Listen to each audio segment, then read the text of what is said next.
They say an inheritance is a gift, a brand new start. For Clara, it was a summons to a place she had spent her whole life trying to forget. The house her great-aunt left her stood there, silent, amidst a sea of whispering corn that stretched to the horizon. But the silence inside wasn't empty. It had a weight, a sense of being watched. Outside, the wind moving through the cornfield didn't just rustle, it whispered, telling each other a secret she was never meant to know. The shadows in the quarters of the house seemed to breathe in rhythm with the house, and she had the unshakable feeling that she had just stepped into a memory that was not her own. Clara thought her story began the first time she saw a strange silhouette in the mirror. But the truth is, it had begun from the moment this land decided that it was time for a new harvest. The letter arrived on a Tuesday. A day so ordinary had felt like a deliberate mockery. It was tucked between a credit card offer and a takeout menu, its heavy, cream-colored cardstock standing out like a headstone in a field of weeds. For Clara, it was a summons from a life she had surgically removed. Her great-aunt, Genevieve, was dead at 94, leaving Clara the sole heir to her estate, a farmhouse, a barn, and 30 acres of land in Havenwood, Nebraska. Clara hadn't seen Aunt Jen since she was 8, a lifetime ago, before the accident that had cleaved her world in two, before the fire that had taken her parents and left her with a latticework of scars on her back and a silence in her heart that no amount of therapy had managed to fill. Her memories of the farm were hazy, dreamlike watercolors of waving corn, the scent of hay, and a tall, severe woman who always seemed to be watching her from a distance. "It's an opportunity, a clean break," her therapist, Dr. Albright, had said, her voice a smooth, calming balm over the phone. But as Clara drove her sputtering sedan down the long gravel driveway, the clean break felt more like reopening a wound. The house stood silhouetted against a bruised twilight sky, a 2-story Victorian skeleton with peeling white paint and a wraparound porch that sagged like a tired old woman. To the east, a vast, rustling sea of corn stretched to the horizon, the stalks already browning in the late autumn air. The wind whispered through them, a dry, sibilant sound that scraped at Clara's nerves. It sounded like secrets. The key, a heavy, ornate piece of iron, was exactly where the lawyer's letter said it would be, under a loose stone by the back door. It turned in the lock with a groan of protest, and the door swung inward, releasing a sigh of dust and disuse. The air inside was thick with the smells of lavender, mothballs, and something else, something cloying and faintly sweet, like wilting flowers. The house was a time capsule. Furniture lay shrouded in white sheets, ghostly lumps in the dim light. A grandfather clock stood silent in the corner of the foyer, its pendulum still. Clara's footsteps echoed on the hardwood floors as she moved through the downstairs rooms, her hand trailing over the shrouded shapes. In the living room, she pulled the sheet off a large, ornate mirror hanging over the fireplace. Its surface was tarnished, a milky film obscuring the reflection. Clara stared into it, seeing only a distorted version of herself, a pale, tired woman of 28 with dark circles under her eyes and a grief that had settled deep into the lines of her face. For a moment, she thought she saw something move in the murky depths of the glass, a flicker of movement behind her own reflection, a shadow, darker than the rest. She flinched, turning quickly. The room was empty. The only sound was the incessant whispering of the corn. Jet lag, she told herself, her heart hammering against her ribs. Grief, stress. That night, sleep offered no respite. The old house groaned and settled around her, each creak and pop a new verse in its unsettling lullaby. Sometime in the deep, dark hours, a noise jolted her awake. It was a soft, rhythmic thudding, coming from downstairs. Clara slipped out of the dusty guest bed, her bare feet cold on the floorboards. She crept to the top of the stairs, her breath catching in her throat. The thudding continued, slow and deliberate. Thump, thump, thump. It was the grandfather clock. Impossible! It hadn't been wound. She descended the stairs, her hand gripping the railing so tightly her knuckles ached. The clock stood in the foyer, its brass pendulum swinging in the moonlight that streamed through the grimy windows. And in the tarnished surface of the mirror above the fireplace, she saw it again. A shape in the reflection, a tall, slender silhouette standing just behind her, a woman with long, dark hair that seemed to float in the air. Clara spun around, a scream tearing from her throat. There was nothing there. She was alone in the silent house, but as she stared, trembling at her own frantic reflection in the mirror, she could have sworn the shadow was still there, a phantom imprint on the glass, a chilling promise of what was to come. The house was not empty. It had been waiting.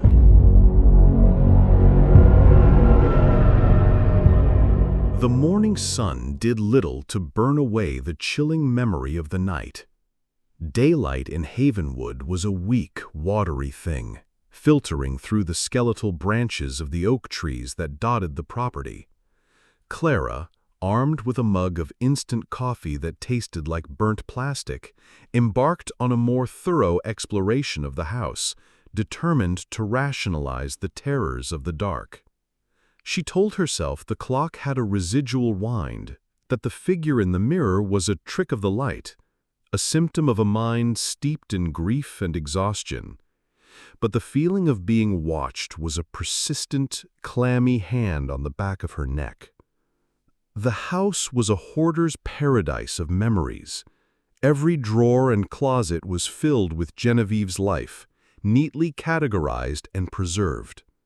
There were boxes of yellowed photographs, stacks of Reader's Digest from the 1970s, and a collection of porcelain dolls with glassy, unblinking eyes that seemed to follow Clara as she moved. In the master bedroom, a room that felt colder than the rest of the house, she found the first tangible piece of the puzzle. Tucked away in the back of the cedar chest, beneath a pile of hand-stitched quilts, was a small, leather-bound diary. It was not Genevieve's. The name inscribed on the inside cover, in elegant, looping cursive, was Eleonora. The diary was dated 1923. The ink was faded, but the words were still legible, a record of a lonely, isolated life.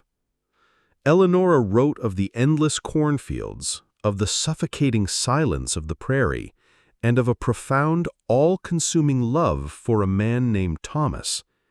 But as Clara read on, the tone of the entries began to shift. The prose grew more frantic, more desperate.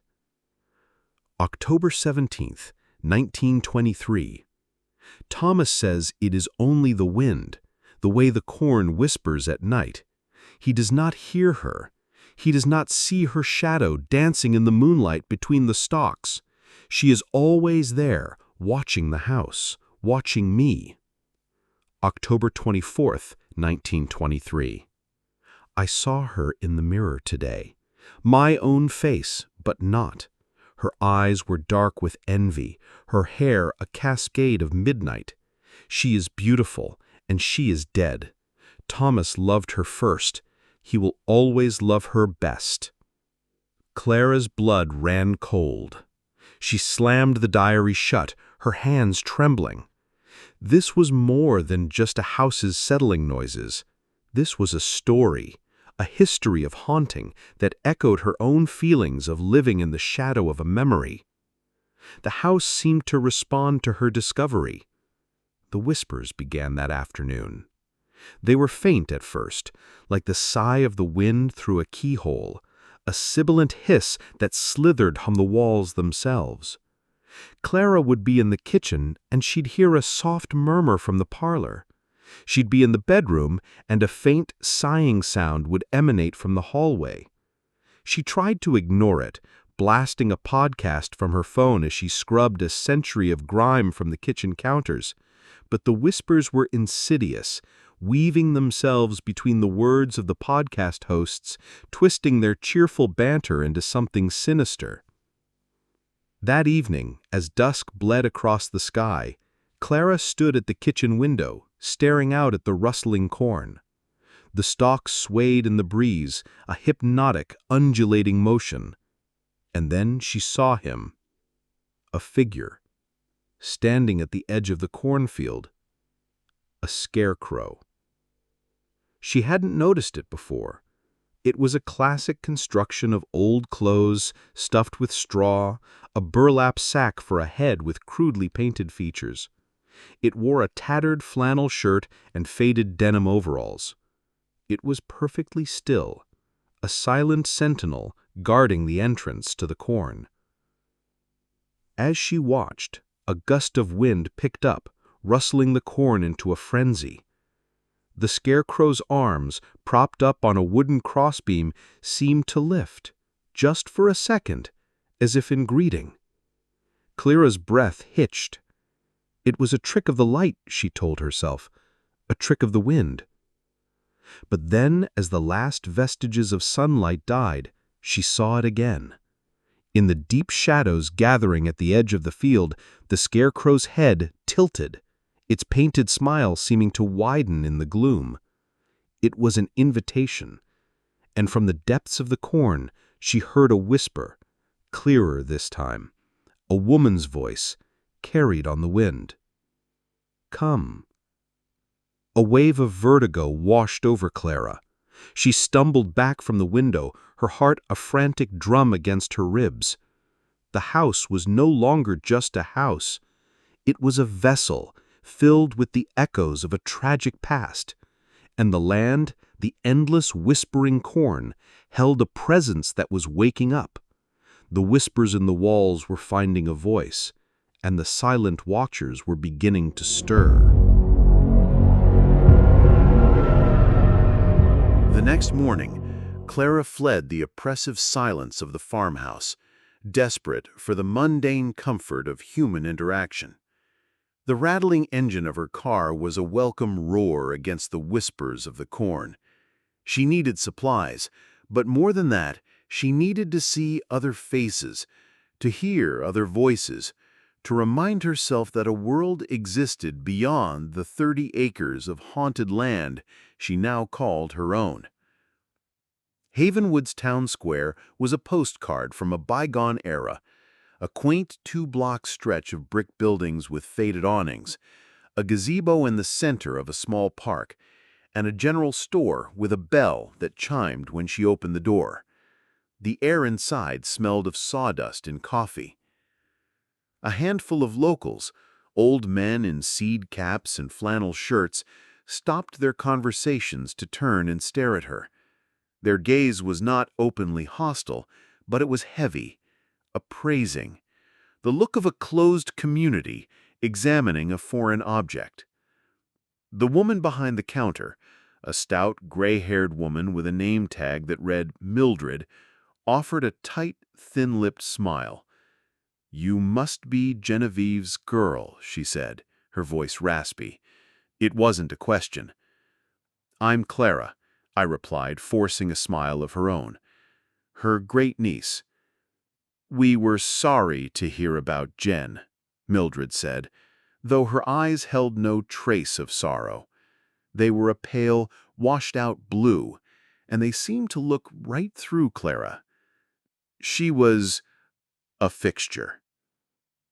Clara bought coffee, bread, and milk, the entire transaction conducted under the silent scrutiny of the old men. As Mildred handed her the change, she leaned forward, her voice dropping to a conspiratorial whisper. "You be careful out at that farm. The land, it remembers." The cryptic warning sent a fresh shiver down Clara's spine. She left the store, the bell chiming her departure, the weight of the locals' stares following her out the door. She decided to stop at the town's only diner for lunch, a place called the Harvest Moon. The greasy spoon was empty save for a young waitress who was wiping down the counter.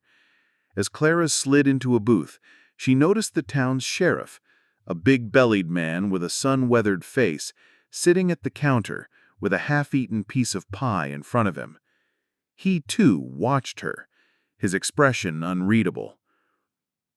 Later that afternoon, Seeking a different kind of history, one that was cataloged and contained, Clara found herself at the Havenwood Historical Society, a small dusty room in the back of the library. The curator, a mousy man named Mr. Abernathy, seemed startled to have a visitor. "I'm researching the history of my property, the old Miller farm," Clara explained. Mr. Abernathy's eyes widened slightly. "Ah, yes, a place with a lot of history." He led her to a collection of old leather-bound books, town records, and family histories. Clara spent hours poring over the brittle pages, the scent of decaying paper filling her nostrils. She found records of her own family, the Millers, who had been one of the first settlers in the area. And then she found it, a brief, tragic entry in the town's annals from 1923. Eleanora Miller, wife of Thomas Miller, was found deceased in her home. The coroner ruled it a suicide. The town mourns the loss of a troubled soul. She had been unwell since the passing of Thomas's first love, a woman named Annabel, the year prior. There was no mention of how Annabel had died, no details about Eleanora's illness. It was a sanitized, abbreviated version of the story she had read in the diary. As Clara was packing up to leave, Mr. Abernathy cleared his throat. "There are stories," he said, his voice barely above a whisper. "Folk tales. They say the corn demands a sacrifice, a harvest of its own." That night, back at the farmhouse, the feeling of being watched was more intense than ever. Clara sat in the living room, the diary of Eleanora open on her lap, the whispers from the walls a constant, unintelligible murmur. She looked up at the tarnished mirror above the fireplace, half expecting to see the shadowy figure of the woman with the long dark hair. The mirror was empty, but outside, in the inky blackness, the corn rustled and swayed, a restless living entity. And standing at the edge of the field, a dark shape against the rising moon, was the scarecrow. Clara's heart pounded in her chest. Its head was tilted at a different angle than before. Its straw-stuffed arms seemed to have shifted. It looked impossibly like it had taken a step closer to the house. The town wasn't just watching her. They were waiting. They knew the stories, the history that was buried in the land. And as the harvest moon began to wait in the night sky, Clara realized she was not just an inheritor of a property. She was a participant in a ritual she didn't understand, a player in a story that had been unfolding for a century. The town, the house, the land, they were all part of a larger, more terrifying truth, and she was at its center. The discovery of Eleanora's diary was a key, but it only opened one lock in a house of infinite doors. Clara felt a desperate need to know more, to give a name and a face to the shadow that haunted her waking and sleeping hours. The sanitized version of events in the town records felt like a deliberate lie, a story told to pacify outsiders. The truth, she sensed, was buried deeper. Her search led her to the attic, a space she had been avoiding. It was a repository of the forgotten, a tomb of discarded memories. The air was thick with the dust of decades, and the floorboards groaned under her weight as if in protest. In a far corner, under a canvas tarp, she found an old wooden trunk. It wasn't locked. Inside, nestled among yellowed linens and moth-eaten clothes, was a collection of letters tied together with a faded blue ribbon. The handwriting was different from Eleanora's. It was a man's script, bold and confident. The letters were from Thomas Miller, written to his first love, Annabel. As Clara read, a new, more tragic story unfolded. Thomas and Annabel had been deeply in love, their letters filled with passionate declarations and dreams of a future together. But Annabel had been frail, her lungs weak. She had died of consumption, her life withering away like a flower in a drought. Thomas's grief was palpable in his later letters, a raw, open wound. He wrote of his marriage to Eleonora as a duty, a practical arrangement. He was fond of her, he wrote, but his heart remained buried with Annabel. And then Clara found it, the last letter, written after Eleonora's death. It was a confession. "I am a cursed man," Thomas wrote. "I brought this upon us. In my grief, I did something unnatural. I could not let Annabel go. I buried her in the cornfield, at the edge of the property, under the harvest moon. I thought she would be close to me, but the land took her. It twisted her memory, her love. It gave her a new life, a new hunger. Eleonora saw her. She saw the shadow I had anchored to this place. It drove her to madness. And now I see her too, in the mirror, in the corner of my eye. My beautiful Annabel, her love now a poison. I have created a ghost, and she will never let me go." Clara's hands shook as she held the letter. Annabel, that was her name. The shadow in the mirror, the whisper in the corn. It was not a malevolent entity born of the land itself. It was the ghost of a woman, her love corrupted by a desperate, selfish act. That night, the house was alive with a new energy. The whispers were louder, more insistent. Clara could almost make out words, fragments of sentences. Mine, forever. She was sitting in the living room, the letters and the diary spread out on the floor around her, a map of a century-old tragedy.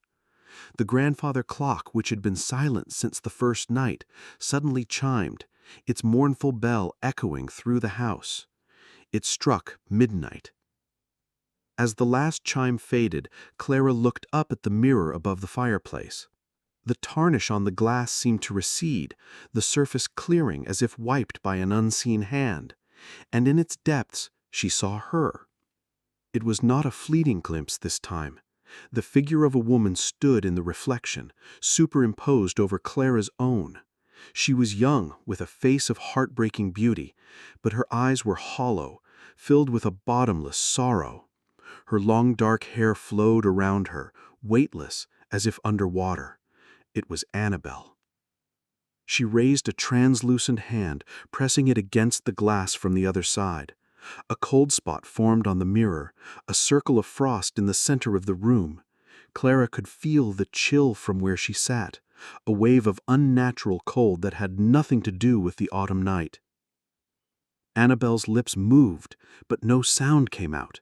Yet Clara heard the words in her mind, a voice that was both beautiful and terrifying. "He promised me," the voice whispered, "a symphony of love and rage. This land, this house, they are mine. You are in my place." Clara stared, mesmerized and terrified. The ghost of Annabel was not just a residual haunting. She was intelligent, aware, and filled with a possessive, jealous rage. And she saw Clara as a rival, another woman in her house with the man she loved. But Thomas was long dead. Who did Annabel think? Then a horrifying realization dawned on Clara. The ghost was not living in the past. She was trapped in a loop, her perception of time distorted.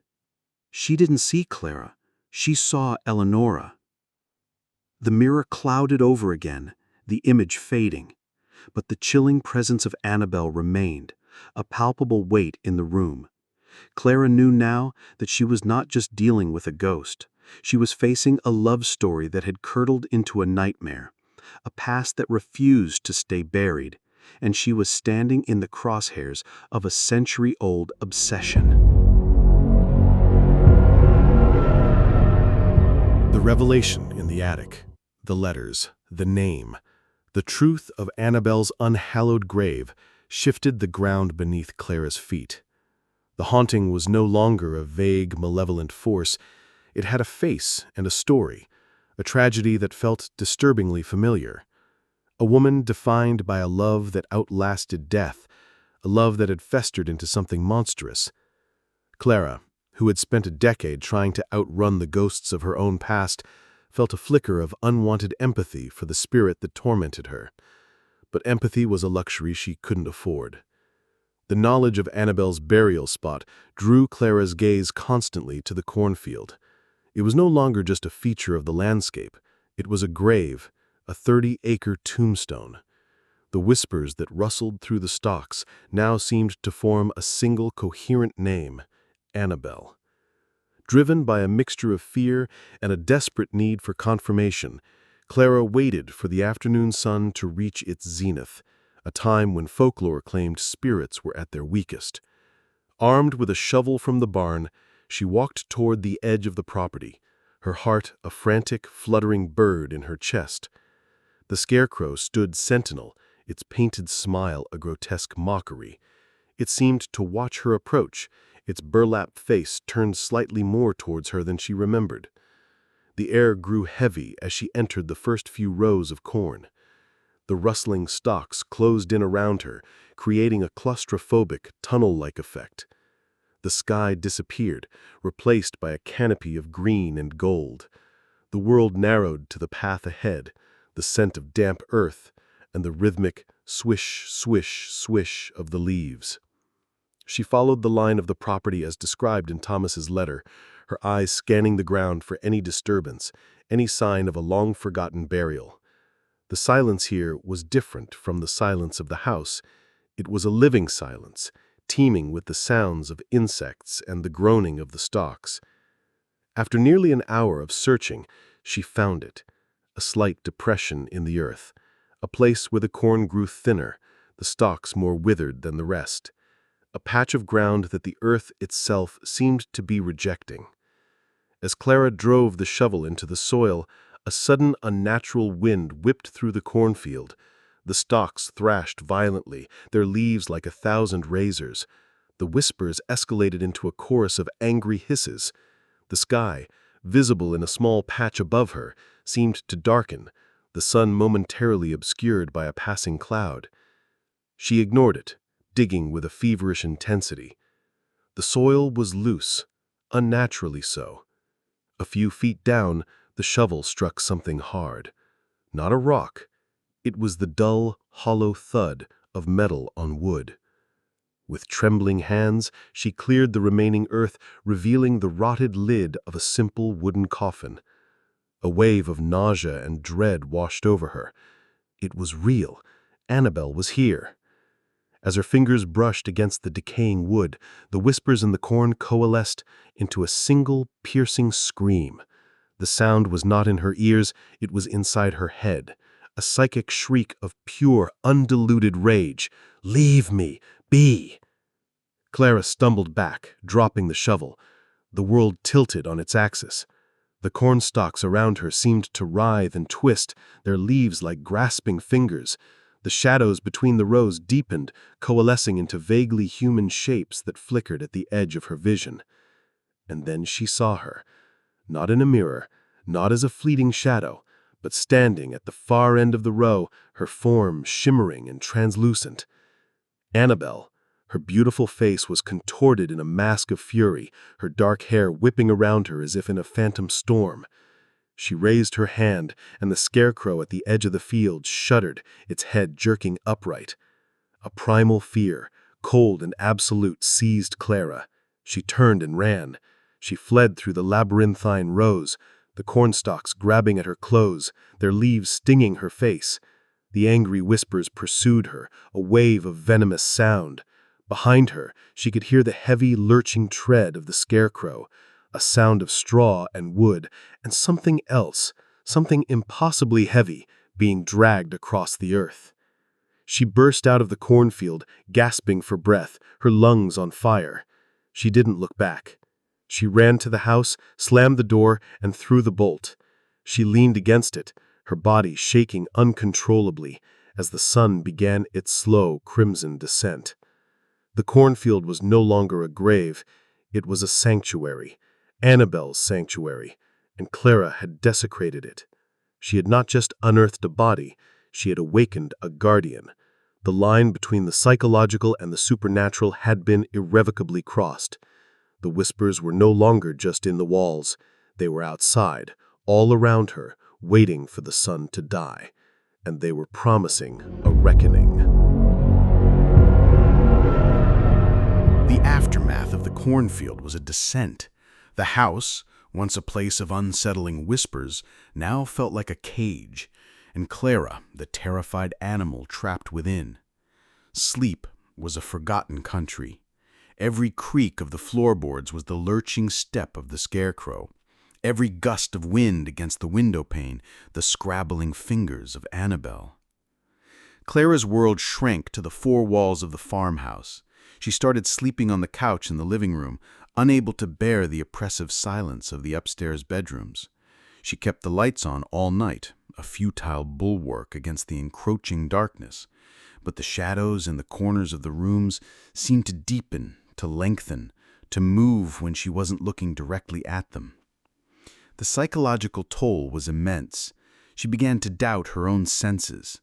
Was the faint scent of lavender and wilted flowers in the air real, or a phantom memory of Annabel's presence? Did she really see the curtains in the parlor move, or was it just a draft? The line between reality and the haunting blurred into a constant, nauseating haze. Her own reflection became her enemy. The tarnished mirror in the living room was a source of perpetual terror. She had tried to cover it with a sheet, but twice she had returned to the room to find the sheet on the floor, the mirror's surface bare and watchful. She started avoiding it, walking on the far side of the room, her gaze fixed on the floor. But the house offered other, more insidious reflections. The dark screen of the television, the glass of the kitchen cabinets, even a puddle of spilled water on the floor. They all held the potential for a glimpse of Annabel. Clara began to see her everywhere, a flash of long, dark hair in her peripheral vision, a pale, sorrowful face staring back at her from a window pane for a fraction of a second. One afternoon, as she was washing dishes, her hands submerged in the soapy water, the reflection in the kitchen window above the sink wavered. For a moment, it was not her own tired face staring back, but Annabel's. The ghost's eyes were filled with a possessive jealousy, her lips curved into a cruel, knowing smile.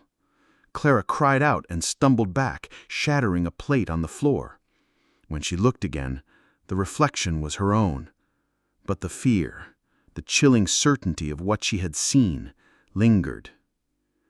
The diary of Eleonora became her only companion, a grim obsession. She read and reread the frantic entries, seeing herself in the other woman's growing madness. November 5th, 1923. She is in the house now. I can feel her. A cold spot in the parlor. The scent of her perfume in the hallway. Thomas tells me I am imagining things. He does not see how she looks at him through my own eyes. Clara understood now. Annabel wasn't just haunting the house, she was trying to possess it, to reclaim it, and she was using Clara's own mind as a weapon against her. The isolation, the lack of sleep, the constant low-level fear, it was all eroding her defenses, making her more susceptible to the ghost's influence. The climax of her unraveling came on a moonless, starless night. A storm was rolling in, the wind howling around the eaves of the house like a hungry wolf. The power flickered and died, plunging the house into a profound, suffocating darkness. Clara, huddled on the couch, her phone's flashlight a pathetic beam against the overwhelming blackness, heard a new sound. A soft, rhythmic scratching. It was coming from the front door.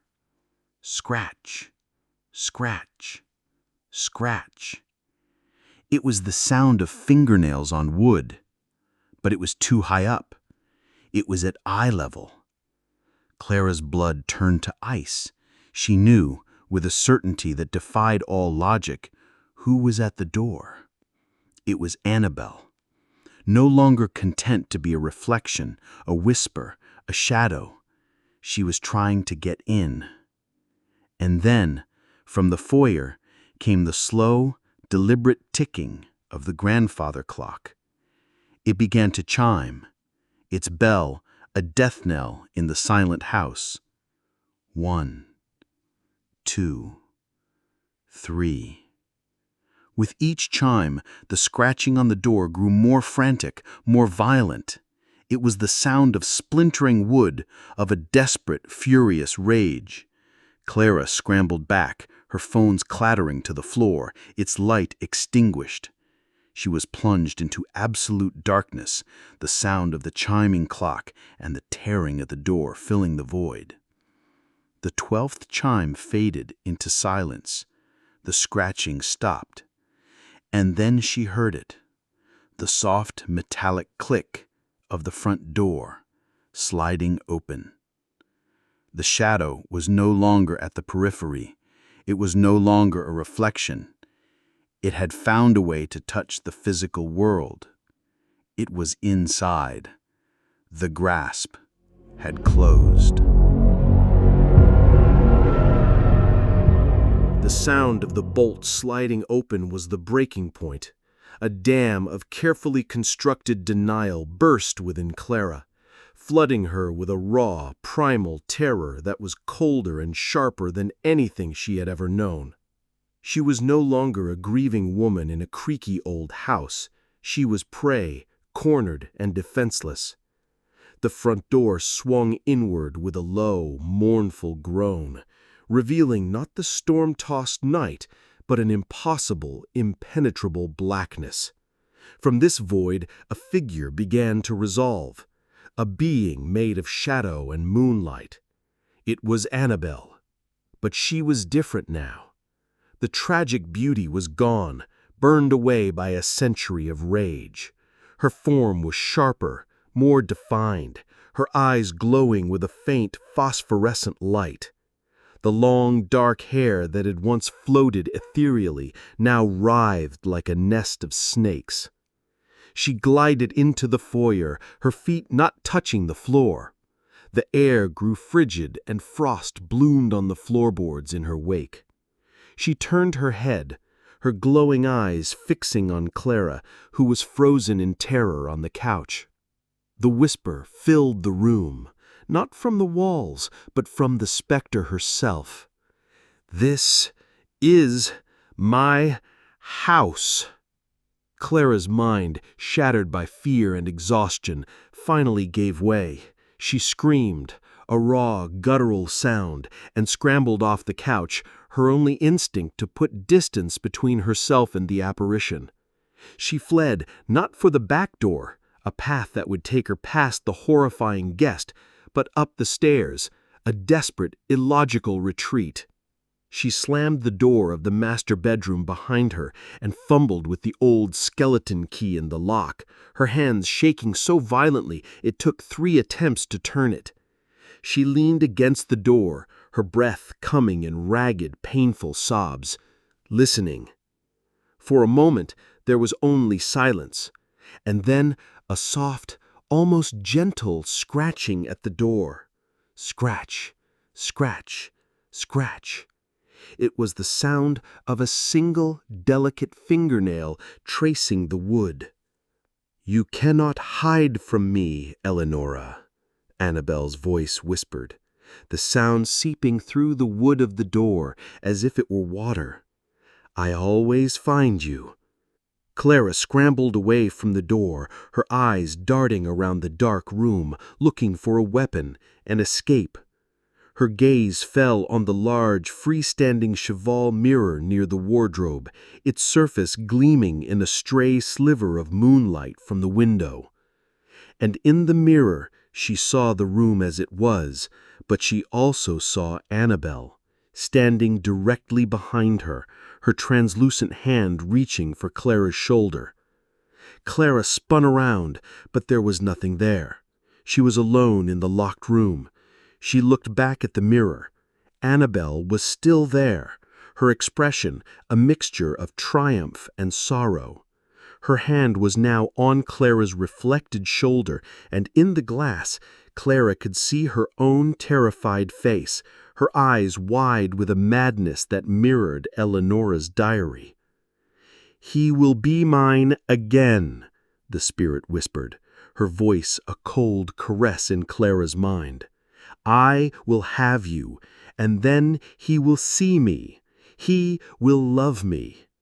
And horrifying understanding crashed down on Clara. Annabel wasn't just trying to drive her out, she was trying to wear her, to possess her body, to use her as a vessel to finally reunite with a long-dead love. The ghost was not just haunting the house, she was haunting Clara, trying to overwrite her, to erase her, to steal her life. Rage, hot and sharp, pierced through Clara's fear. The same rage she had felt at the injustice of the fire, at the loss of her parents, at the scars on her back. "My name is Clara," she choked out, her voice a raw whisper. She stared at her own reflection, at the ghost superimposed over it. "You will not have me." With a scream that was part terror, part defiance, Clara lunged forward. She did not attack the empty space where the ghost should be. She attacked the mirror. Her fist connected with the cold, hard glass. The mirror exploded, a starburst of silvered shards flying through the air. The sound was like a gunshot in the silent room. The instant the mirror broke, the ghostly image of Annabel shattered with it. The piercing cold in the room vanished, replaced by the natural autumn chill. The whispers in Clara's head ceased. The scratching at the door stopped. Clara stood panting in the darkness, her knuckles bleeding, surrounded by the glittering fragments of the broken reflection. She had fought back. She had broken the vessel that seemed to amplify Annabel's power. But as she stared at the empty frame of the mirror, a new, more terrifying sound reached her from outside. It was the slow, deliberate, lurching tread of the scarecrow coming closer. And from the cornfield, a chorus of whispers rose, not of a single ghost, but of a multitude. They were angry. She had not banished the spirit, she had only broken her favorite toy. And now all the dark things that dwelt in the land, the things that had been content to let Annabel play her games, were turning their attention to the house, to her. The broken mirror was not an ending. It was a declaration of war. The silence left by the shattered mirror was deceptive. It was not a silence of peace, but of anticipation, the held breath before a storm breaks. Clara, her hand wrapped in a strip of fabric torn from a pillowcase, knew she had only won a temporary reprieve. The muted, rhythmic thud of the scarecrow's approach had ceased at the edge of the yard, a sentinel waiting for a command. The chorus of whispers from the corn had subsided into a low, constant murmur, the sound of a simmering pot about to boil over. She had severed Annabel's most direct line of attack, but in doing so, she had drawn the attention of the deeper magic that saturated the land, the power Thomas had so foolishly tapped into. The folk tales Mr. Abernathy had spoken of, a harvest of its own, were not just stories. Annabel wasn't the source of the evil. She was a symptom, a focal point for a hunger that was ancient and elemental. Clara knew she couldn't stay in the house, a fragile shell against the coming tide. She needed answers, a weapon, something more than defiance and rage. And she knew, with a sudden, chilling certainty, where to find them. Not in the house, not in the town records, but in the place where it all began, in the roots. As the first pale light of dawn crept over the horizon, painting the sky in shades of gray and lavender, Clara slipped out the back door of the farmhouse. She moved with a stealth she didn't know she possessed, her eyes fixed on the scarecrow, a lumpy, menacing silhouette in the twilight. It was still, its head bowed as if in thought. She didn't head for the cornfield. Instead, she made her way to the old, dilapidated barn. The massive doors groaned in protest as she heaved them open, revealing an interior that smelled of hay, rust, and decay. In the center of the barn, half buried under a pile of rotting canvas, was what she was looking for. A small, sturdy lockbox, the one mentioned in the final, desperate addendum of Thomas's letter, a part she had been too terrified to fully process before. The rest of it, the truth of it, is in the barn. May God forgive me. The lock was rusted shut. With a tire iron she'd found near a decaying tractor, she pried it open. Inside was not a diary or letters, but a collection of tintypes, a daguerreotype of a severe-looking man and woman, the original settlers, she presumed, and a thin, leather-bound ledger. This was older than Eleanora's diary, older than Thomas's letters. The ink was faded, the handwriting tight and labored. It was a farm ledger, but interspersed with notes on crop yields and livestock were other, more disturbing entries. It was the diary of Jedediah Miller, Clara's great-great-grandfather. He wrote of the harshness of the land, of failed crops and brutal winters. He wrote of a pact, a bargain made with the land itself, a blood sacrifice offered during the harvest moon to ensure prosperity. A life for a life. The ledger spoke of a transient, a lost soul buried in the field to feed the roots. The crops that year, he wrote, were the most bountiful they had ever seen. The practice had been passed down, a dark and terrible secret. It was not every year, but in times of hardship, the land would be fed. The victims were always outsiders, drifters, those who would not be missed. The town, in its silent, watchful way, was complicit. They reaped the benefits of the unnaturally fertile land. This was their harvest. The final piece of the puzzle fell into place with a sickening thud. Annabel's burial was not just the act of a grieving lover. Thomas, steeped in the dark traditions of his family, had done more than just bury her. He had performed the ritual. He had offered her beloved to the land, hoping, perhaps, to keep her essence close, but instead he had turned her into a new kind of sacrifice, not one that nourished the crops, but one that nourished the ancient hunger itself. He had made her the guardian of the pact, the anchor for all the other lost souls consumed by the corn. Clara looked up from the ledger, her blood cold. The whispers from the cornfield made sense. It wasn't just Annabel out there. It was a chorus of the sacrificed, their spirits bound to the land, their voices a constant murmur. As this realization settled over Clara, she heard a sound from outside the barn. It was the scraping of metal on stone. Mildred, the woman from the general store, the sheriff, Mr. Abernathy, a small group of townsfolk stood in the yard, their faces grim in the morning light. They held pitchforks, scythes, and lanterns. They were not a lynch mob. They were a congregation. Mildred stepped forward, her pale eyes filled with a grim certainty. "The land is angry, child," she said, her voice devoid of its earlier raspiness, now clear and cold as a winter morning. "The ghost is broken. The harvest is unbalanced. It demands a new offering." Clara looked from their determined faces to the silent, waiting scarecrow. It wasn't just a marker for Annabel's grave. It was a vessel waiting to be filled. She finally understood. They weren't here to save her. They were here to make sure the sacrifice was completed. The house, the inheritance, it had all been a trap. She was not the inheritor of the land. She was the intended harvest.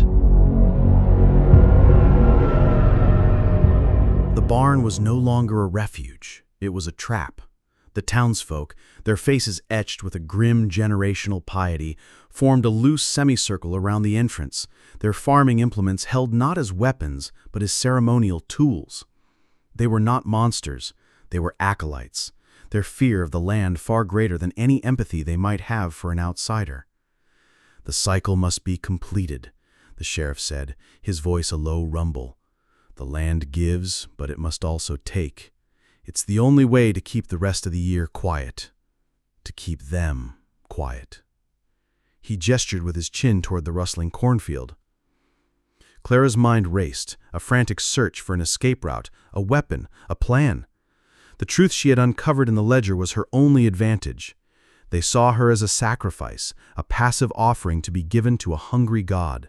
They didn't understand the nuances of the haunting, the specific tragedy of Annabelle that had amplified the land's power. "You're wrong," Clara said, her voice shaking but clear. "You think this is about balancing some ancient pact, but you're just feeding a monster of your own making. Annabelle, she doesn't want a sacrifice. She wants a reunion." Mildred scoffed. "The ghost wants what the land wants, a life." "No," Clara insisted, her gaze locking with the older woman's. "She wants Thomas, and she thinks I'm the one standing in her way." She held up Eleanor's diary, which she had shoved in her jacket pocket. "She's been replaying the same tragedy for 100 years. You haven't been appeasing the land. You've been tormenting a ghost." A flicker of uncertainty crossed the sheriff's face, but Mildred's expression hardened. "The moon is rising. The whispers are getting louder. We do what must be done." Clara knew she had only a few hours until nightfall, until the full power of the harvest moon would be upon them. Her mind latched on to a desperate, half-formed idea, a plan born from the intertwined histories of love, grief, and blood. She couldn't fight the town, and she couldn't fight the land, but maybe, just maybe, she could give the ghost what she truly wanted. "There's another way," Clara said, her voice taking on a new authority. "A way to end this for good, not just for this year, but forever. But I have to do it my way." She needed to prepare. As the sun began its descent, casting long, menacing shadows across the farm, Clara moved with a feverish purpose. The townsfolk watched her, a silent, uncertain jury, keeping their distance but ensuring she did not flee. They allowed her back into the house, a tacit agreement to see her plan through, or perhaps just to keep their sacrifice contained. Her first stop was the attic. She found the old trunk filled with Thomas's letters, and at the very bottom, a small velvet-lined box containing a simple gold wedding band, his wedding band, inscribed with the name Eleonora. Next, she went to her great-aunt Genevieve's room. Jen, who had lived with this darkness for 94 years, who had managed to keep it at bay. How? She searched the room, and behind a loose floorboard under the bed, she found it, a small burlap pouch filled with dried herbs, lavender, sage, and something else she didn't recognize, and a handful of salt. A ward, a protection charm. Not powerful enough to banish the evil, but enough to create a space of relative safety. Her final preparation was the most gruesome. She went back to the cornfield's edge, to the shallow grave she had uncovered. The townsfolk watched, their lanterns now lit against the gathering dusk, their faces pale and anxious. With the shovel, Clara dug again, not to unearth the coffin, but to retrieve something from within. She pried open a small section of the rotted lid and reached in, her hand closing around the fragile, brittle bones of a human hand. She took it, along with a lock of her own hair cut with a shard of the broken mirror. As night fell, a profound and heavy silence descended upon the farm. The whispers from the corn ceased, the wind died down, the full harvest moon rose in the sky, huge and orange, bathing the entire scene in an eerie spectral light. Clara walked to the center of the yard, halfway between the house and the cornfield. She drew a circle on the ground with Genevieve's salt, a wide ring of protection. In the center, she placed Thomas's wedding band. She held the bones of Annabelle in one hand and the lock of her own hair in the other. "All right, Annabelle. You want a bride. You want Eleonora. You can have her." She looked towards the house, then towards the cornfield. The scarecrow stood at the edge of the field, its burlap head now turned directly toward her. Its painted smile seemed to stretch in the moonlight. Behind it, at the edge of the corn, a shimmering, translucent figure began to form. Annabelle, drawn by the power of the moon and the promise in Clara's call. The final confrontation was at hand. The longest night had begun, and Clara was betting her life and her soul on the ghost of a tragic love. The air crackled with a static charge as Annabelle fully materialized at the edge of the cornfield. She was no longer the sorrowful wraith from the mirror. Under the sanguine glow of the harvest moon, she was a being of terrible power, her form radiating a cold, dead light. Her eyes were fixed on Clara, a look of pure, possessive hunger. The townsfolk, standing outside the circle of salt, murmured and gripped their tools tighter, their skepticism warring with a primal fear. They watched as the scarecrow, its movements no longer stiff and jerky, but fluid and unnervingly alive, took a lurching step forward, its burlap face a mask of grotesque anticipation. "You called," Annabelle's voice echoed, not through the air, but inside every mind present.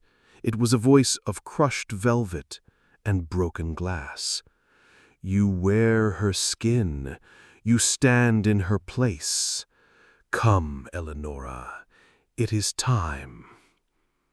Clara's heart hammered against her ribs, but she stood her ground within the salt circle. "I am not Eleonora," she said, her voice clear and strong. "She is gone, but I have a gift for you, a trade." She held up the fragile bones of Annabelle's hand. "You are tied to this place, to the memory of a promise." Then she held up the lock of her own hair. "And you are tied to me, to the woman you think I am." Annabelle drifted forward, her spectral form gliding over the frosted grass. The temperature plummeted. "Give her to me," the ghost commanded, her gaze locked on Clara. "The vessel. Then we can be together." "There is no we," Clara countered, her voice rising. "Thomas is gone. He's dead, Annabelle. He can't love you. He can't even see you." A psychic scream of denial and rage erupted from the ghost. "Lies!" The ground trembled, and the lanterns of the townsfolk flickered wildly. "It's the truth," Clara yelled, pushing through the wave of psychic pain. "He used you. He fed you to the land because he was weak, and now his weakness has become your prison. You aren't haunting this place, it's haunting you." She then held up the final piece of her desperate plan, Thomas's gold wedding band, gleaming in the moonlight. "This is all that's left of him, a broken promise to another woman. Is this what you want, to be forever bound to his betrayal?" She threw the ring onto the ground at Annabelle's feet. The ghost recoiled as if struck. She looked down at the ring, then back at Clara, her expression shifting from rage to a deep, profound confusion. The chorus of whispers from the cornfield faltered, a discordant symphony of lost souls momentarily silenced. "You have a choice," Clara pressed, her voice softening. "You can stay here, a slave to this land and a memory that hurts you, or you can let go." She knelt, placing the brittle bones and the lock of her own hair on the ground inside the circle. Let go of the house. Let go of the cornfield. Let go of Eleonora. Let go of Thomas. She looked directly into Annabelle's glowing eyes. "Your name is Annabelle. That is all. It's time to rest." Something in Clara's words, in the offering of her own essence combined with the ghost's mortal remains, seemed to break the century-old spell. Annabel stared at the small pile on the ground, and for the first time, a flicker of her former self, the sad, beautiful girl from Thomas's letters, surfaced. A single spectral tear traced a path down her cheek. She looked up, past Clara, past the house, her gaze fixed on the harvest moon, as if seeing it for the first time. The rage faded from her eyes, replaced by an ancient, weary sorrow. "Annabel," she whispered, her voice now faint, a wisp of smoke on the wind. With that final mournful utterance, her form began to dissolve, not violently, but gently, like mist burning off in the morning sun. The cold light receded, the oppressive atmosphere lifted, and the spectral figure of Annabel faded into nothingness, leaving only the silent, watching moon. As her presence vanished, a deep collective sigh seemed to rise from the cornfield. The chorus of whispers fell silent, not with the abruptness of before, but with the peaceful finality of a story reaching its end. The scarecrow, which had stood poised to attack, froze. Its head drooped, and with a rustle of straw and old fabric, it collapsed into a lifeless heap on the ground. Silence. The townsfolk stared, their faces a mixture of awe and disbelief.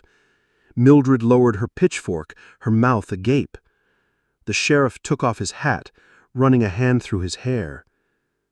Clara remained kneeling in the circle, her body trembling from exhaustion and adrenaline. She had not banished the ghost, she had freed her. In the days that followed, a quiet understanding settled over Havenwood. The land felt different, lighter. The whispers were gone. The oppressive sense of being watched had vanished. Clara stayed, not as a prisoner, but as a custodian. She had inherited a house, but she had claimed a life. The scars on her back remained, but the shadows in her heart had begun to recede. She never knew if she had truly appeased the ancient hunger of the land, or if by freeing its most powerful captive, she had simply reset a cycle that might one day begin again. But as she stood on the porch, watching the sunrise over the silent, peaceful cornfield, she felt a sense of peace she hadn't known since she was a child. The ghosts of Havenwood were quiet, and for the first time in a long time, so were her own.